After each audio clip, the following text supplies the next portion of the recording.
Look at cloud storage from CloudSlinker and Mega. Our mission today is really to pull out the most critical insights for you, help you understand the threats, build better defenses, but, without getting lost in the weeds. Exactly. We're digging into the Russia-Ukraine war's cyber impact, the return of malware, how ransomware is changing, phishing still being a major pain, and data leaks and privacy And rules. we'll compare Google Drive and Mega on security and privacy, too, practical stuff, Definitely. giving you options. Okay, let's unpack that geopolitical angle first. OpenText really flags the Russia-Ukraine war as a major driver of cyber attack patterns in 2024, far beyond the actual conflict zone. It's quite striking, yeah. European businesses, governments, they became prime targets. The EU's own cybersecurity agency, they reported disruptive attacks doubled. Doubled. Wow. Yeah, and they pointed the finger directly at Russia's digital activities. It really shows how cyber operations run parallel to, real-world conflict. Makes you think about how interconnected everything is. And it wasn't just the official state actors, was it? These pro-Russian hacktivist groups were really active, too. Oh, absolutely. Maybe not directly state-controlled, but their goals certainly aligned. Yeah. They claim something like, 6,600 attacks since 2022? That's a huge number. And 96% of those were against European targets. Government sites, airports, media, companies. We're talking DDoS attacks, website defacements, leaking data, all stuff that erodes trust. Right. And meanwhile, the, let's say, more sophisticated state-backed groups were busy with espionage and sabotage against NATO countries. Sounds like the gloves really came off in 2024. That's certainly the picture OpenText paints. They suggest Russia kind of loosen the reins on third-party attackers targeting the West while ramping up their own state-run campaigns. So a mix of criminal and state-sponsored threats. Exactly. That convergence made 2024 incredibly challenging, especially in Europe. The infection rates there were reportedly 3 to 4 times higher than in the U.S. 3 to 4 times. That's a massive difference. Maybe different priorities, infrastructure levels. Could be a factor, yeah. Yeah. It's a significant gap. Okay, let's shift gears to ransomware.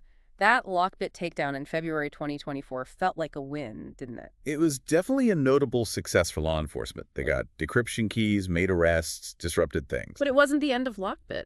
Not entirely. See, these gangs often have this decentralized structure. A core group runs things, but affiliates carry out the actual attacks. So the leadership can often recover, maybe rebrand, and keep going. It's a worryingly resilient model. And their tactics are getting nastier. The report mentioned less restraint, even targeting humanitarian groups. It seems so. Those sort of unwritten rules about avoiding critical infrastructure or nonprofits, they seem to be fading. It's a disturbing escalation, really. Shows a willingness to cause more widespread harm. We also saw this rise in exfiltration-only attacks. Can you explain that? What's driving it? Yeah, that's a really key evolution. As organizations got better with backups, encrypting data became, less of a guaranteed payday for attackers. Because victims could just restore their files. Exactly. So they shifted. Exfiltration only, or extortionware, is about stealing your sensitive data and threatening to leak it publicly unless you pay up. Ah, so the leverage changes. Right. It's often faster for the criminals than encryption. The pressure is immense. Think of reputational damage, legal trouble, compliance fines if data gets out, and it works even if you have backups. Makes sense. Broadens their target pool. Definitely. Groups like Black Cat, also known as ALPHV Ransom Hub, 8base, were really big on this data theft extortion in 2024. So good backups aren't the whole answer anymore? What other weak spots were attackers hitting? It's often the basics, unfortunately. Unpatched systems are still a huge problem. Vulnerabilities in things like ESXi, virtual machines, firewalls, VPNs, Fortinet, SonicWall, Palo Alto networks were mentioned. The usual suspects, then. Pretty much. Plus, weaker default credentials, management ports left open. It's that cyber hygiene thing, patching configurations still absolutely vital. And the cloud. That's not a safe haven either. Not at all. Attackers are definitely targeting cloud environments. Breaching the infrastructure itself, stealing API keys, abusing identity services like Okta or Azure AD to get around multi-factor authentication. The report specifically calls out a surge in cloud ransomware in 2024, often because of poor identity and access management controls. You really need cloud-specific security thinking. The survey data in the report is pretty stark, too. Almost half the companies surveyed hit by ransomware. That 48% figure, yeah, it really shows how pervasive it is. And the ransoms aren't small lots in the $1 to $5 million range. Ouch. Interestingly, the survey found SMBs reported more ransomware attacks than large enterprises. Maybe a targeting shift, or maybe fewer resources for defense. Could be both. Possibly. The good news, though, is most victims, 97%, could restore their data using backups or decryption keys. So recovery planning does work to an extent. Supply chain attacks also seem like a huge worry. That feels really hard to defend against. It's a massive challenge. Your security is only as strong as your weakest link, and that link might be a vendor or partner. 91% of survey respondents were worried about it. And many attacks actually originated there. Yes, 62% of those hits said the attack came via a software supply chain partner. That's driving much more focus on vendor security collaboration, audits, that kind of thing. And AI, what role is that playing? Seems like a double-edged sword. Very much so. Over half the respondents think AI increases ransomware risk, and 45% saw more phishing because of AI. Making scams more convincing. That's the concern. More sophisticated, harder to spot phishing emails. The link between AI-driven phishing and ransomware experiences was pretty clear in the data. So the takeaway on ransomware is it's evolving fast, and recovery isn't enough if your data gets leaked anyway. Exactly. Brazilians have to go beyond just getting systems back online. You have to think about mitigating that reputational fallout from data exposure too. Okay, let's pivot to malware trends. OpenText says 2024 was a bad year for business PCs, infection rates up over 28%. That feels like a step backward. It definitely was a setback. That 2.39% infection rate is the highest since 2020. Consumer PCs edged up slightly too, to 3.07%. And AI gets some blame here too. It's suspected, yeah.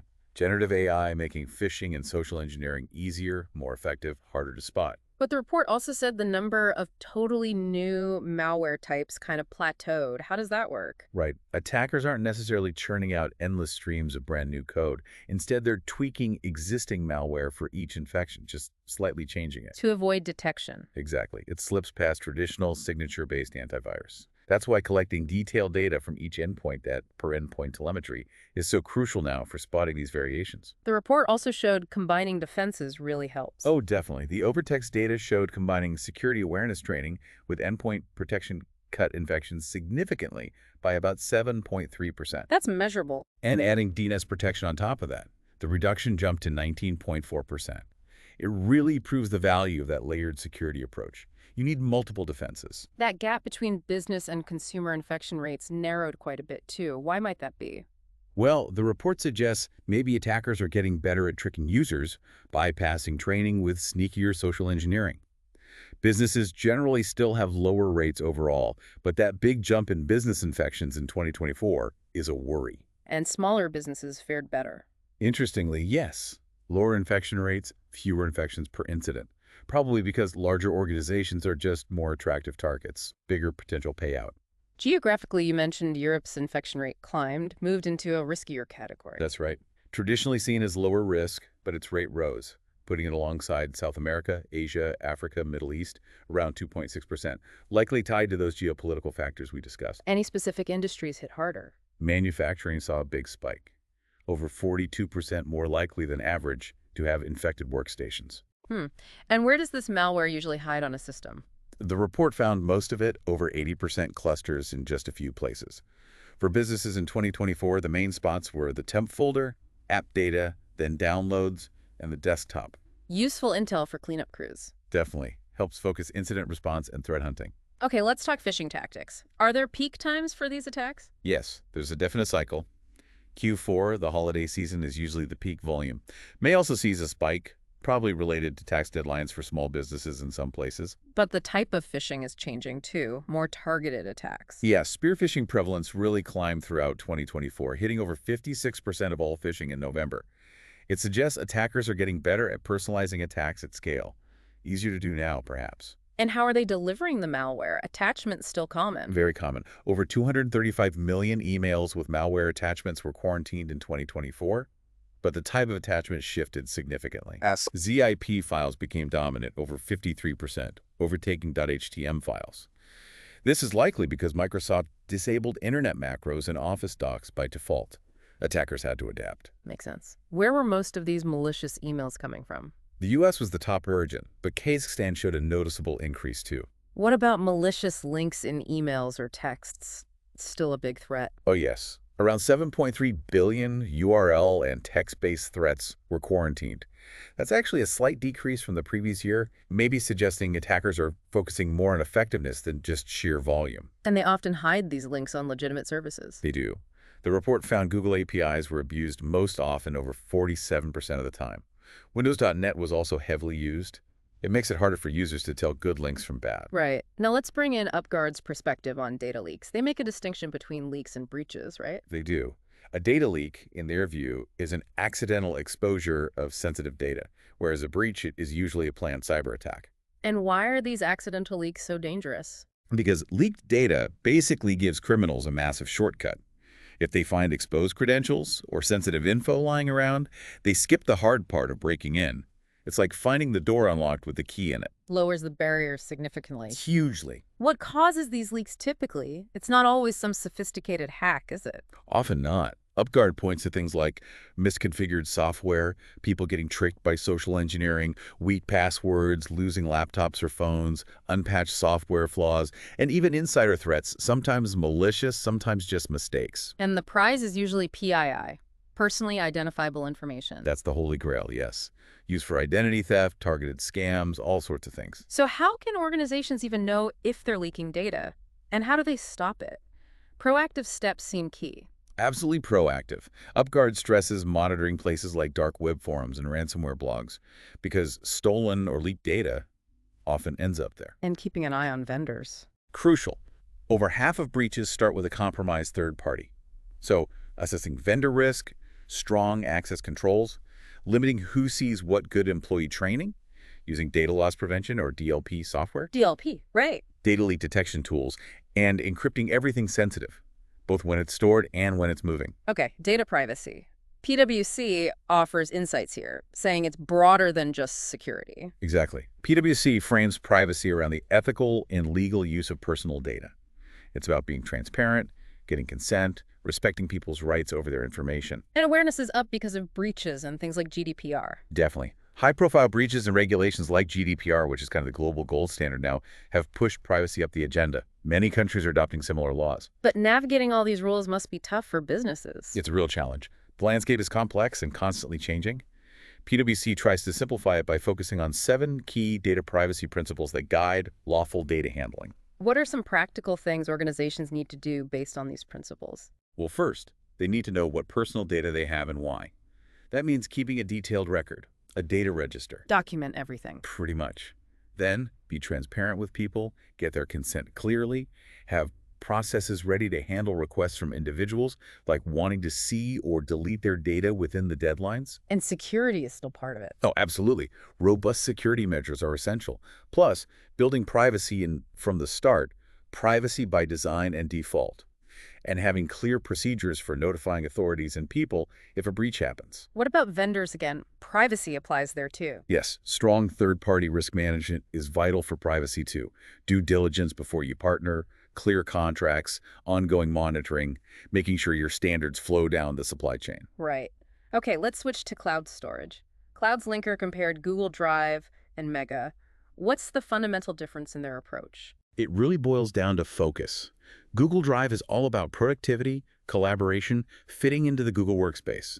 It encrypts your data in transit and at rest, but not end-to-end by default. Google technically can access it. Okay. And Mega. Mega prioritizes security and privacy above all else. It uses end-to-end encryption by default, meaning the data is encrypted on your device before uploading, and only you or people you share with hold the keys. Even Mega can't read your files. So if privacy is your absolute top concern, Mega sounds like the better fit. What else do they do for security? Their whole setup reflects that principle. They own and control their infrastructure, mostly hosted in secure European facilities or countries with GDPR equivalent protection. No user files stored in the US, they say. Interesting distinction. They use strong password processing, PDKDF2, and strong encryption.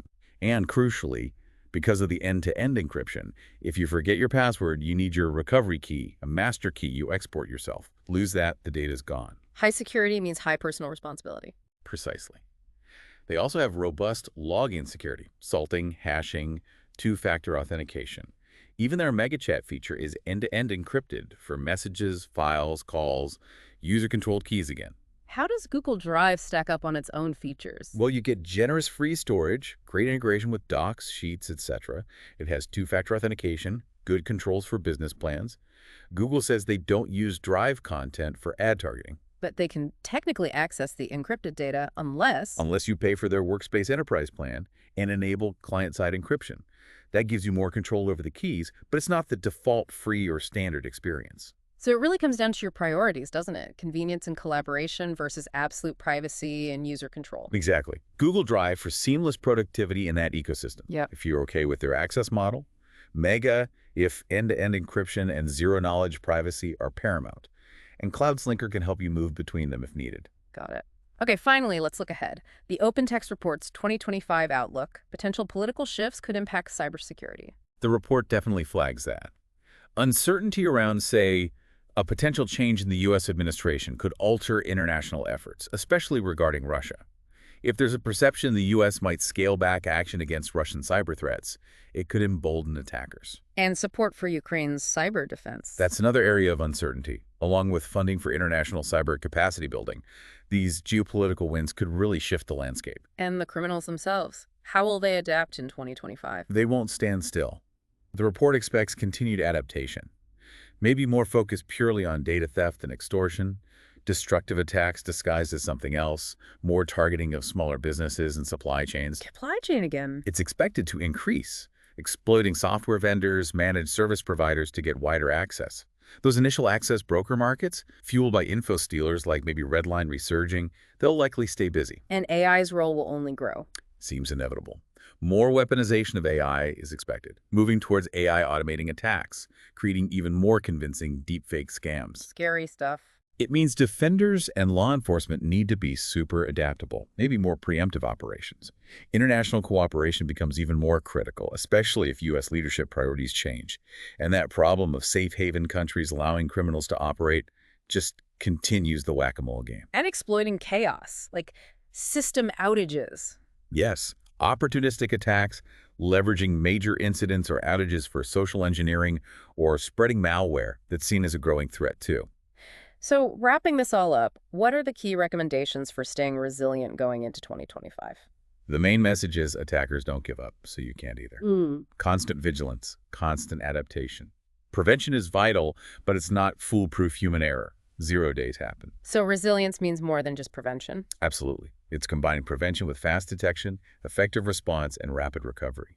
You need comprehensive security that covers that whole life cycle: prevention, detection, response, recovery, investigation, compliance. And knowing what threats are out there. Crucial. Actionable threat intelligence helps you build smarter defenses tailored to the real risks you face. Okay, so to recap our deep dive today, 2024 was definitely complex, intense.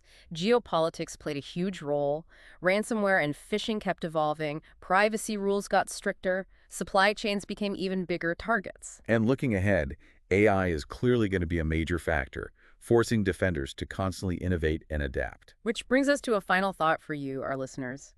Given how sophisticated and interconnected these threats are becoming, how can we all, individuals, organizations, proactively shift from just reacting to cyber attacks to building true cyber resilience, maybe even achieving a kind of digital sovereignty in 2025 and beyond? What new collaborations, what new strategies, perhaps even what new mindsets will be essential to navigate this constantly shifting ground? It's a big question, but definitely one worth thinking about as we move forward.